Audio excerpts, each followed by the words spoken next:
첫 번째 동영상 수업을 만들어 보도록 하겠습니다. Assalomu alaykum. 19-darsni ko'rib ketamiz. Orada ozgina uzilish bo'lib qoldi. Uzr, men O'zbekistonga qaytib kelganim uchun ozgina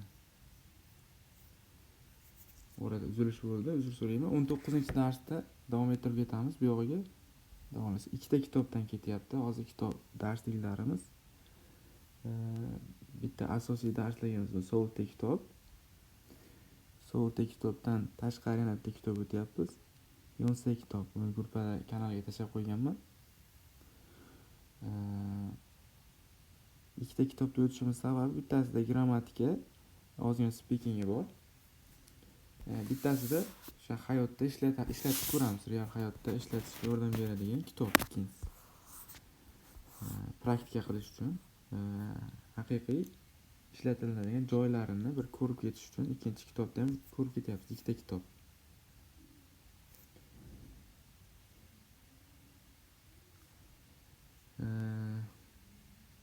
Bugun 19-darsda ko'radiganimiz LRL grammatikasi bo'ladi. LRL grammatikasini ko'radigan bo'lsak, mana bu yerda bizga ketyapti. Bu yerda qoidasini ko'raylik. Birinchi LRL nima o'zi bu qayta ishlatiladi. Bu fe'ldan oldin keladigan so'zga qo'shiladi.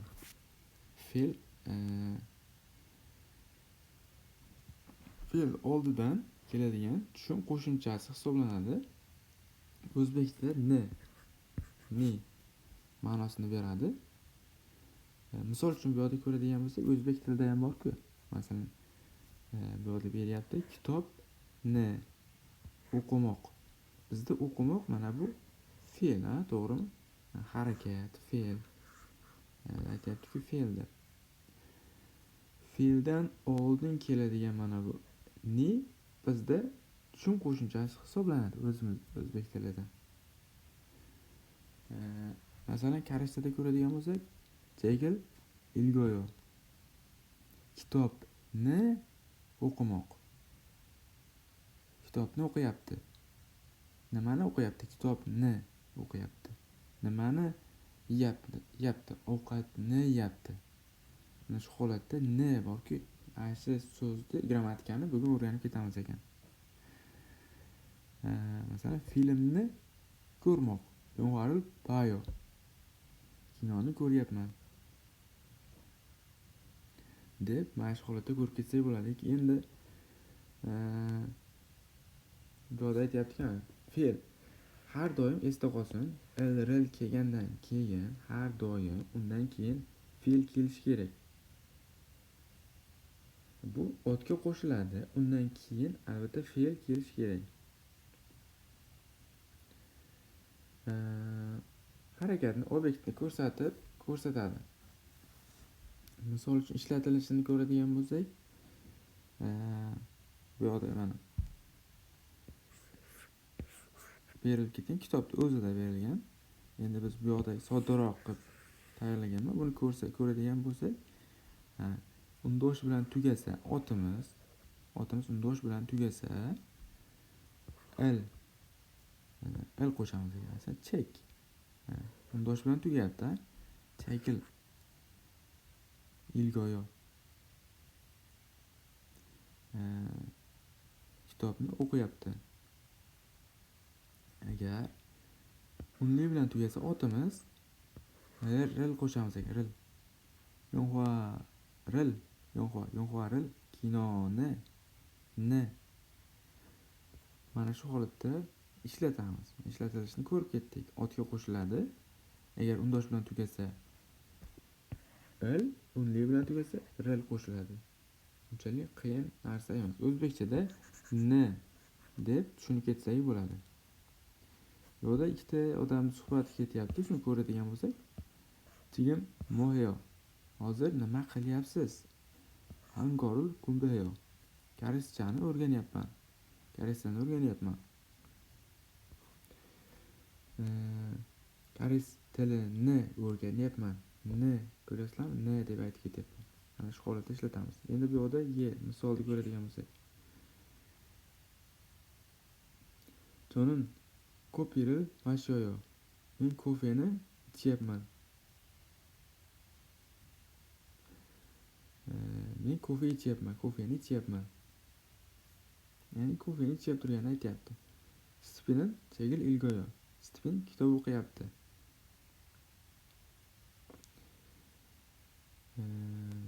Endi qachon ishlatilishini, qayerda ishlatilishini, qanday ishlatilishini ko'rib ketdik. Endi mashq qilib ko'ramiz bu yoqda. Mashqni bu yoqda o'zlaring qilib ko'rsatadigan bo'ladi. Buni speaking qilib. Endi bu yoqda men tushunarliroq qilib yozib ketganman. Birinchisi chegil ilgoyo kitobni o'qiyapman. Pabl mogoyo ovqatni yeyapman. Yong'aril payo filmni ko'ryapman. Tinguril mannayo do'stimni uchratyapman. Magal tiroyo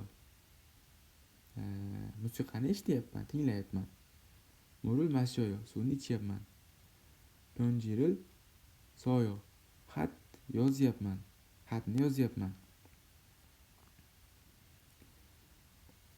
Xatni yozyapman.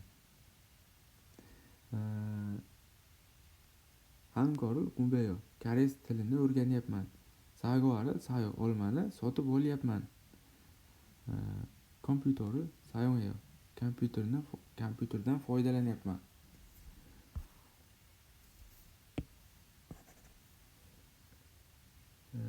Endi bu yoqni masalan o'zlaring olib kelib qo'ysalaring bo'ladi. Nimani? Kofeni qayerga boradi? Kofeni nima qiladi? Ichadi, mashoyo. Mashida. Bu yoqqa qo'shib olib kelamiz ekan. Qo'shib ketaveradi. Copy rel mashoyo. Ko'rasizlarmi? Endi mana relni qo'shib ketishimiz kerak edi, liniyasiga. Copy rel mashoyo. Ikkinchisiga ko'radigan bo'lsak, kitob.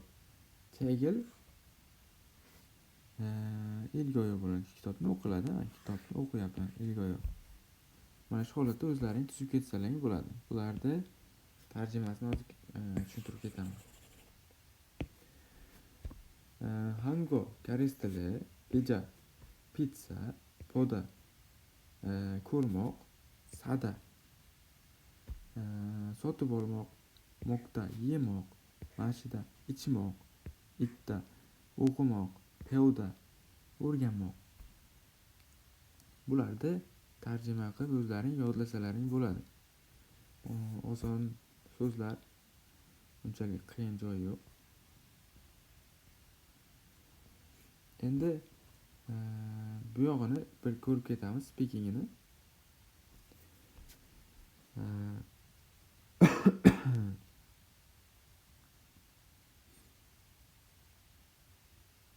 Bu yerda ham misollar ko'rsalaring bo'ladi.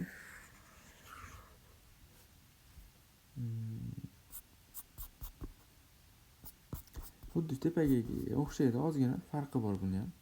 Mashq qilish uchun, ko'proq mashq qilish uchun qilib ketganman buni. Chegil ilgoy kitobni o'qiyapman. Kitob o'qiyapman. Pabl mogoyo ovqatni yeyapman. Ne tushib qo'ygan ekan bu yerda. Bitta ikkitasidan uzr. Ba'zi bir joylarda tarjima qilmasligi ham mumkin. Bu ne deb ketsangiz ham bo'ladi. Masalan bizda ham aytadi, tashlab ketadi-ku, masalan, kitobni o'qiyapman deyishmaydi ko'pincha razgovor anaqada gapirayotganimizda kitob o'qiyapman. Lekin rasmiy naqada ishlatadigan bo'lsak, rasmiy joylarda ishlatadigan bo'lsak, kitobni deb ketamiz. Ana shu holatda ham kuzatilinadi. Shuni ham bir ko'rib ketasizlar. Speakingda ozgina farq qiladi. Karslarni gapirishi bilan kitobiysi ozgina farqi bor. Tashlab ketadi. Biz o'zimizda o'zbek tiliga o'xshab. Biratasiga masalan ovqatni yeyapsanmi deyishingiz bilan ovqat yeyapsanmi boshqa-ku, ozgina farqi bo'ladi-ku. Xuddi shunaqa. 텔레비전을 봐요. 한국어를 공부해요.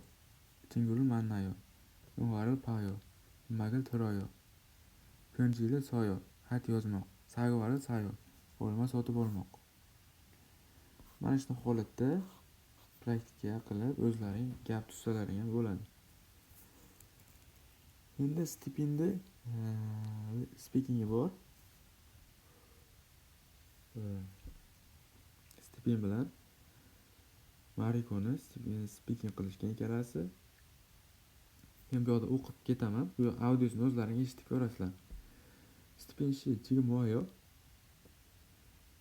Mariko aytyapti. O'qiyo, o'qiyapman. Mariko shening 뭐예요? Mariko nima qilyapsan o'zing deyapti. Mariko she nima qilyapsan deydi. Jonim 책을 읽어요. Men kitobni o'qiyapman. 한국어 책을 읽어요? koreyscha kitobni o'qiyapsizmi? 아니요. 일본어 책을 읽어요. yapon tilidagi kitobni o'qiyapman. Endi bizda mana bu qismi, birinchi qismini bu bizga berib ketdi.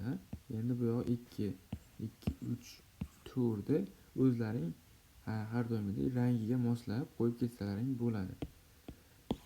Endi narsani ko'rib ketishingiz kerak. Bu yoqda ko'rsalaring bizga berib ketyapti. Ilgoyo. Ilgoyo. Nimaga bunaqa bo'lyapti? Mana g talaffuzda faqat talaffuzda tepaga chiqib ketadi. Talaffuz qilganimizda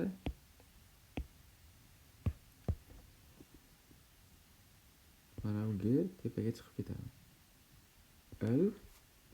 Goyo bo'lib ketadi.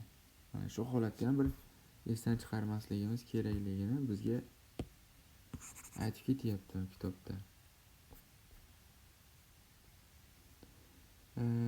Misol uchun yana bizga yozib beryapti bu yoqda. Qaysidir ism familiya ismini yozasizda she uni 뭐예요? 운동해요. Bu nima qilyapsiz? Sport bilan shug'ullanyapman. Kirigo 뭐예요? Va yana nima qilyapsiz? deyapti. Endi bu yoqqa nimadir yozishimiz kerak. Masalan, aytaylik. 미국 영화를 봐요. Amerika kinosini ko'ryapman deb aytishingiz mumkin. Bu yoqda o'zingiz xohishingiz. Bu yoqda speaking qilsangiz ham bo'ladi. Ikkita do'stingiz bilan sun'iy intellektlar orqali praktika qilib ko'rsangiz ham speaking oshadi. Endi bu yoqda tarjimalarni ko'rib ketadigan bo'lsak, ilbono degani yapon tili. Arbeit qilish, bu qo'shimcha ishlash. Part time ishlash. Qo'shimcha ishlash. Doimiy ish joyi emas, biror bir kompaniya emas. Arbeit degan qo'shimcha ishlash. Vaqti bo'lganda ishlaydigan, o'sha vaqtiga to'g'rilab ishlaydigan ish. Albayam deydi, buni qisqartirib. Mana bu qismini ham aytadi speakingda. Buni keyin ko'ramiz, buni ko'rib ketamiz. Shunchaki hozirgi holatini kelib chiqib yodlab ketinglar buni. Shunchaki arbeit. Eng kerakli narsa, bu narsalar, kerakli so'zlar kerak bo'ladi. Yuri, cooking, ovqat pishirish, mannada, uchrashmoq. Uni today, bugun, kirigo va bog'lovchi bo'ladi va ikkita gapni bitta qilib bog'lab ketadigan va kirigo. Endi bu yoqda yangi grammatika kelyapti. Xudo xolasa buni 20-darsda ko'rib ketamiz. 20-21-darsda. Keyingi darsda Yonsedan o'tishimiz ham mumkin. Uni ham mavzuga mos qo'yib o'tib ketaman, moslashtirib.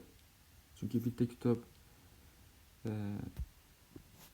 oddiyroq, bitta kitob murakkabroq emas. Ikkalasi bitta darajada ketsa yaxshiroq ketadi.